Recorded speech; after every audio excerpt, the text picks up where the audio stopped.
अपना काम करते हैं। तो यही एक सपना लेके मैंने भी प्रिपरेशन किया था।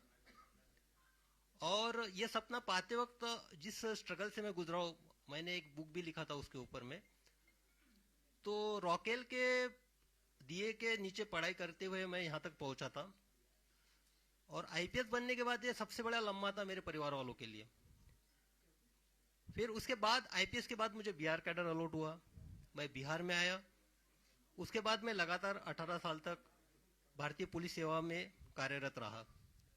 तो सबसे पहले मैं तमाम मेरे अपने बिहार वासियों को धन्यवाद देना चाहता हूं, उनका शुक्रिया अदा करना चाहता हूं, जो कि उन्होंने मुझे इतना ज्यादा प्यार दिया, इतना ज्यादा मेरे प्रति विश्वास दिखाया। और दूसरा, आप लोग जो एक न्याय देने की प्रक्रिया के अंतर्गत मैंने लड़ाई लड़ी है सेवा में रहते हुए, उसमें आप सब लोगों का, मीडिया कर्मियों का बहुत बड़ा योगदान रहा है और मैं ये खुले दिल से एक्सेप्ट करता हूं।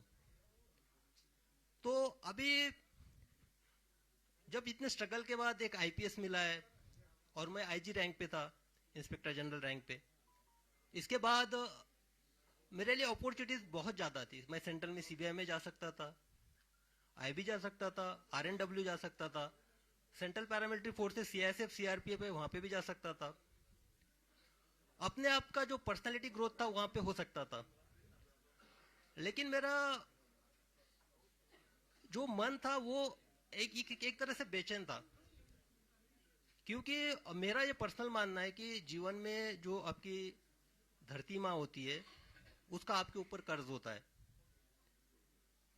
तो धरती माँ के एक माटी का कर्ज वो वहां होता है जहां आपका जन्म होता है, जहां आपकी परवरिश होती है। और दूसरा कर्ज आपके उस माटी का वहां पे होता है जो आपकी कर्म भूमि होती है। मैं मानता हूं कि मेरा जन्म महाराष्ट्र में हुआ, मेरा नाम शिवदीप मेरे माँ पिताजी ने रखा।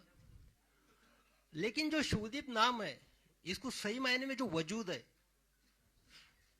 जो एक पहचान है, जो एक आइडेंटिटी है, वो मुझे बिहार ने दी और इस कर्मभूमि ने दी। तो जब मैं इस आइडेंटिटी को देखता हूं, मेरे शिवदीप नाम को देखता हूं, जिसने आप लोगों के माध्यम से भी पूरे देश ने जाना, तो मैं अपने आप के लिए, खुद के लिए नहीं जी सकता हूं। जब मैं अभी पूरे बिहार को देख रहा हूं, यहाँ के स्पेशली युवा एनर्जी को देख रहा हूं, युवा पीढ़ी को देख रहा हूं, तो बिहार के आने वाले 10 साल में दशा और दिशा कई सारे सवाल मेरे सामने पैदा करती है, मुझे सोचने पे मजबूर करती है। तो मुझे लगा कि सिर्फ सेवा में रह के मैं अपने आप के ग्रोथ से ज्यादा जिस माटी का कर्ज मेरे ऊपर है उसके तरफ क्यों ना एक कदम उठाऊं, क्यों ना वो बिहार की दशा और दिशा में जो युवा ऊर्जा है, युवा एनर्जी है, उसको चैनलाइज के तौर पे एक माध्यम बनूं। तो फिर मैंने डिसाइड कर लिया कि निस्वार्थ सेवा देनी है। एग्जाम्पल के तौर पे बताता हूं, अभी परसों रास्ते से जा रहा था, एटीएम के बाजू में एक सिक्योरिटी गार्ड खाना खा रहा था। बाजू में देखा, आप यकीन नहीं कीजिएगा, थाली में चावल थे, पानी डाल रहा था, इसलिए मेरा ऑब्जर्वेशन गया, उसमें पानी डाल के चावल खा रहा था पानी के साथ। तो वो तो पुलिस का काम नहीं हो, पुलिस के पास नहीं आ सकता है अगर मैं सर्विस में रहता तो। लेकिन हाँ भाई, उसके चावल के साथ मैं एक साग क्यों नहीं दे सकता हूं, अचार क्यों नहीं दे सकता हूं, उसके साथ रोटी क्यों नहीं दे सकता हूं, यह सवाल मेरे मन में था। तो मैंने सोचा कि त्याग करना चाहिए, इसलिए मैंने निर्णय लिया कि सर्विस से इस्तीफा देना चाहिए। तो अब इस्तीफा देने के बाद दो सबसे इंपॉर्टेंट ये थी कि जिनके वजह से मैं इस दुनिया में आया, मेरे माता पिता, उनको कॉन्फिडेंस जरूरी था लेना। मेरे पिताजी अभी इस दुनिया में नहीं है। जब मैंने माता से पूछा कि मेरी ऐसी ऐसी इच्छा है, मैं बिहार के युवाओं के लिए कुछ करना चाहता हूं और मैं नौकरी से त्यागपत्र देना चाहता हूं, जैसा यहाँ पे हर कोई सोचता है, माँ का पहला रिएक्शन ये था कि अरे तुझे पेंशन तो मिलेगी ना। तो मैंने बोला नहीं, पेंशन के लिए तो मुझे और 2 साल वेट करना पड़ेगा।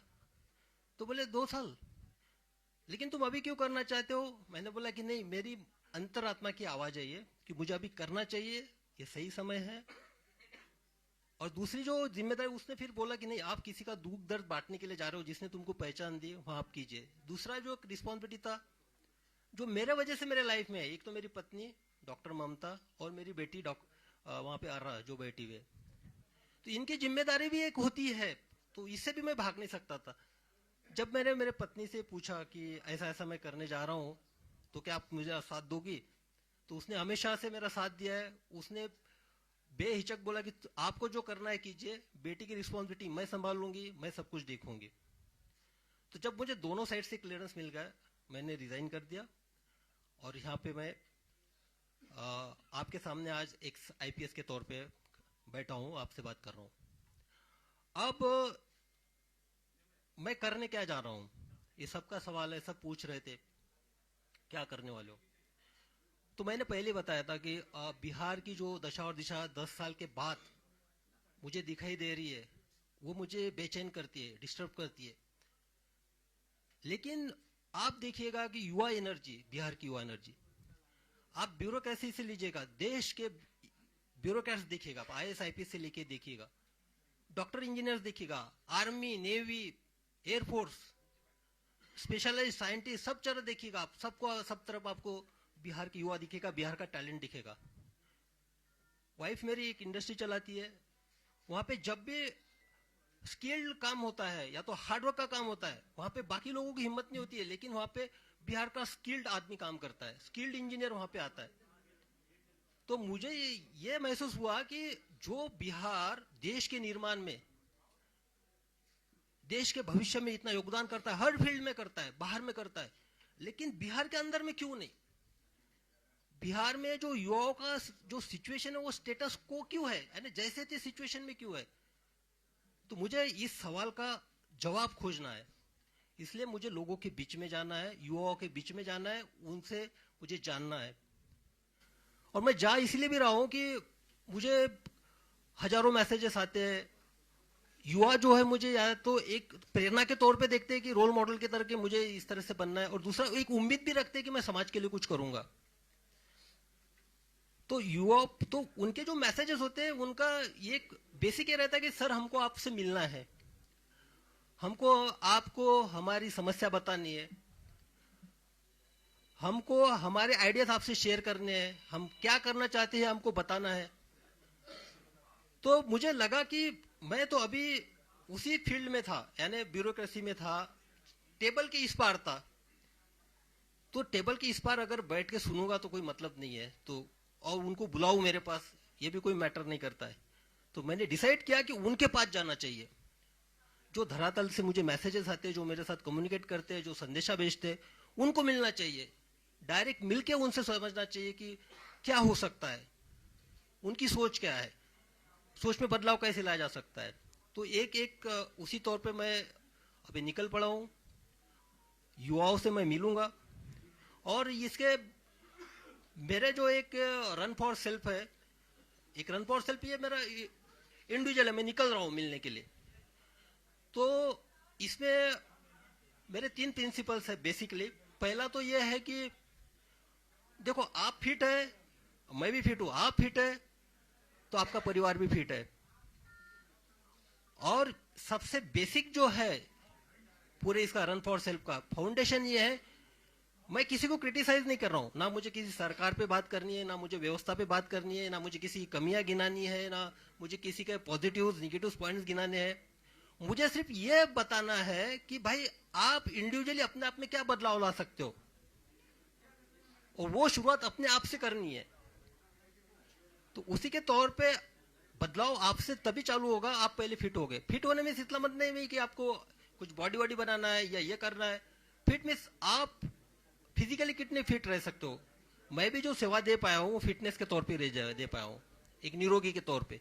इसलिए मेरे एक इसका पार्ट ये भी है कि मैं 20 किलोमीटर दौड़ूंगा, जो पूरे बिहार का मेरे सामने एक प्लान है, उसके हिसाब से मैं 20 किलोमीटर एक जगह दौड़ूंगा, बाद में दूसरे डिस्ट्रिक्ट में दौड़ूंगा, हर जिला को मैं टच करूंगा।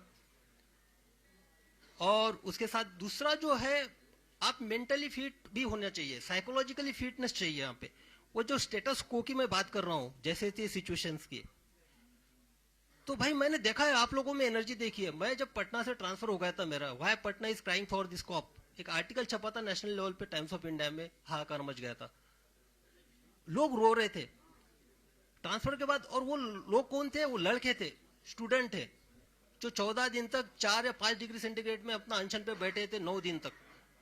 तो क्या था उनका, मैंने पासपोर्ट बनाया था या किसी को मैंने केस से निकाला था, उनके लिए मैंने क्या किया था?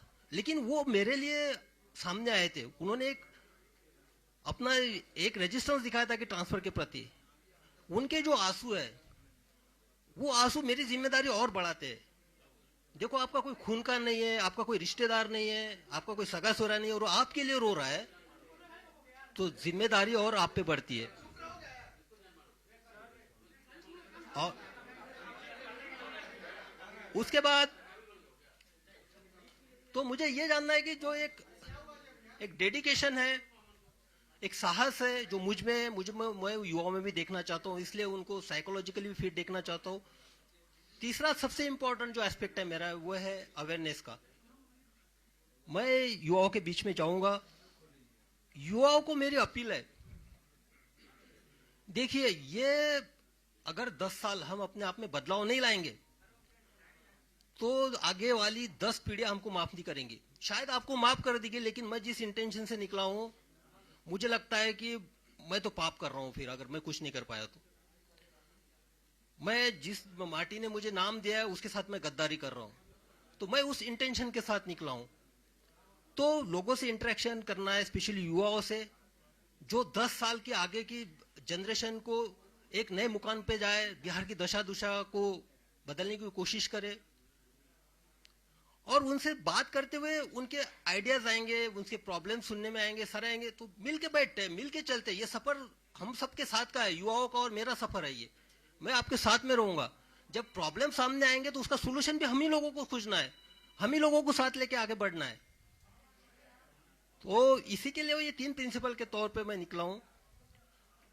और मेरे कर्म भूमि की शुरुआत मुंगेर से हुई थी, प्रोबेशन पीरियड भी वहां पे था, और वहीं से मेरा जो बिहार की जनता ने प्यार और मोहब्बत देने की कोई शुरुआत वहीं से हुई थी। तो मेरा जो शुरुआत होगा 4 तारीख को मुंगेर से होगा।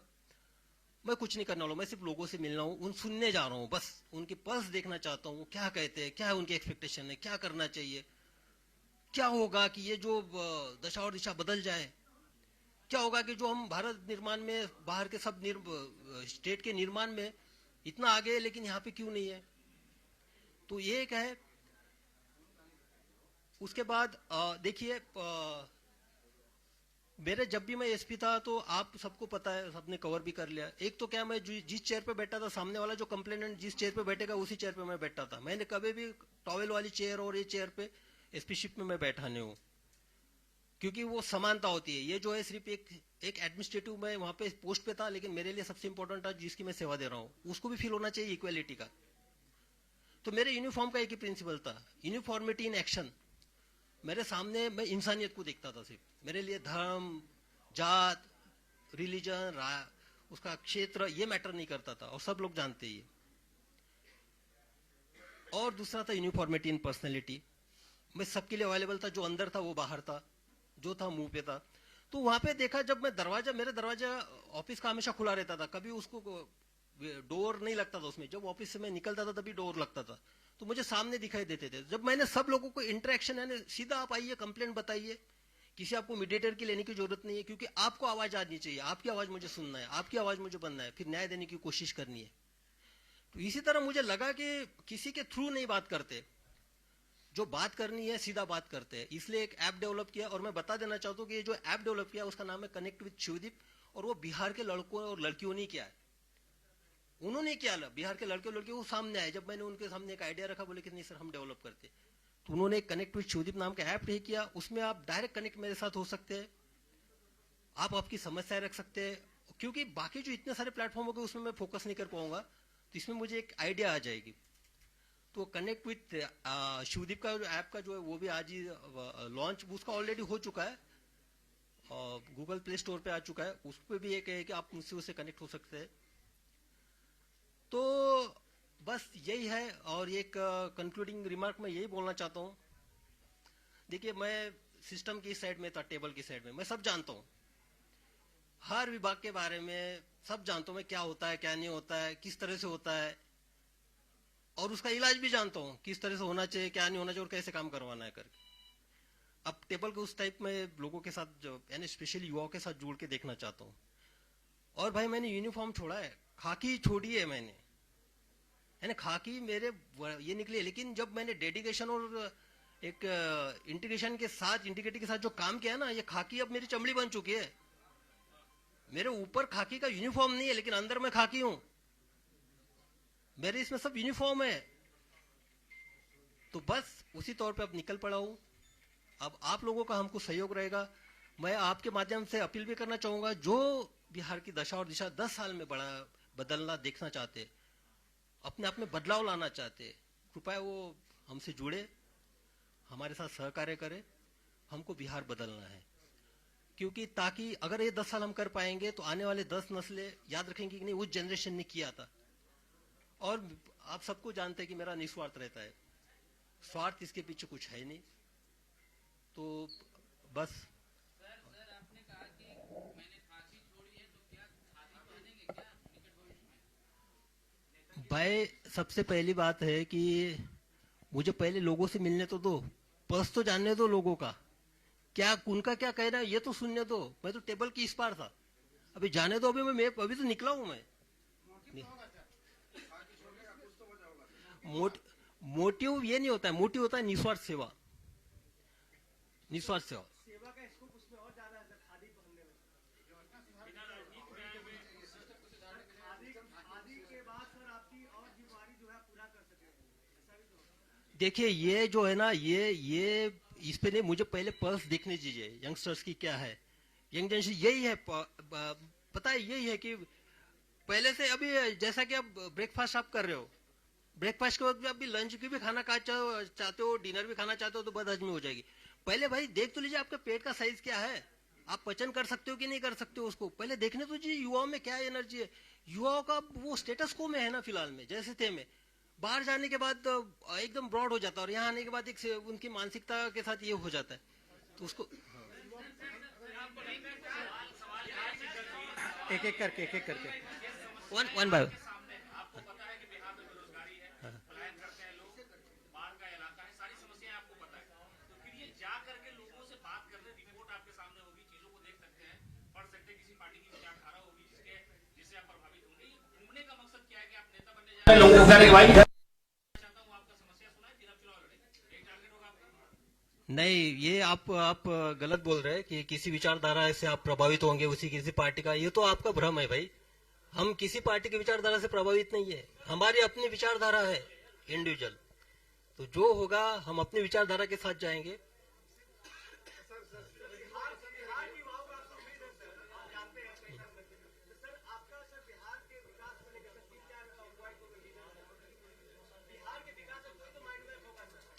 बिहार के विकास का अभी पहले मुझे मिलने तो दो लोगों से, तो अब इसीलिए तो मैं निकल पड़ा हूँ। मेरे माइंड में क्लियर है, एक साइड तो मैं जानता हूँ, टेबल की इस साइड में जानता हूँ, वो मुझे पता है। आप हेल्थ सेक्टर लीजिए, एजुकेशन सेक्टर लीजिए, उसके बारे में मुझे पता है कुछ भी।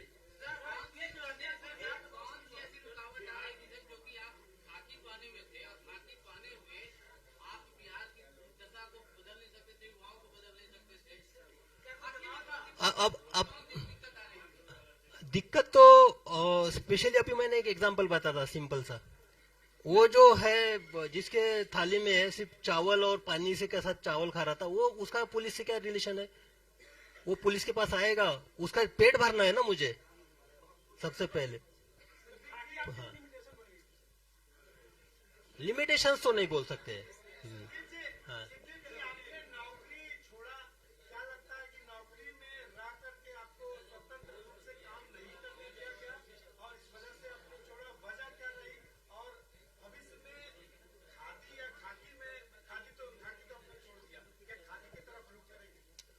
मैं पहले क्लियर चुका हूँ, एक माटी का कर्ज उतारने के, इसमें एक मेरा पहला कदम है। और मैंने खाकी छोड़ी है, मेरी चमड़ी खाकी की है, मैं खाकी रहूंगा, मेरा जो फंक्शनिंग होगा वो खाकी का ही होगा, एक्शन भी मेरा खाकी का ही होगा। ये जरूरी नहीं, मेरे कर्तव्य जो है खाकी में जो मुझे कर्तव्य सिखाए वही मेरे कर्तव्य होंगे।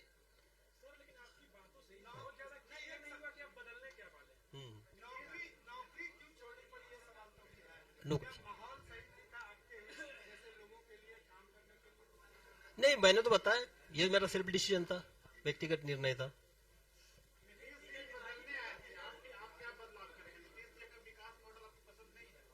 अरे भाई पहले हमको लोगों में जाने तो दीजिए, यंगस्टर्स में मुझे जाने दीजिए, यंगस्टर्स में।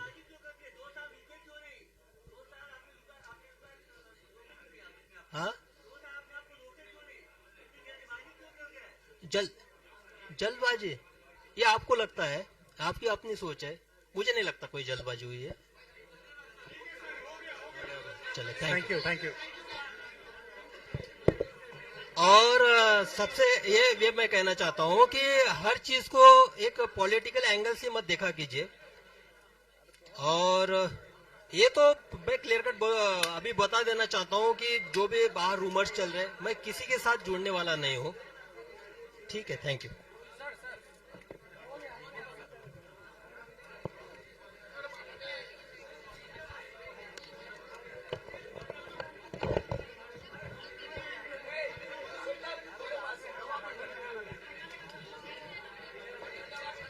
हाँ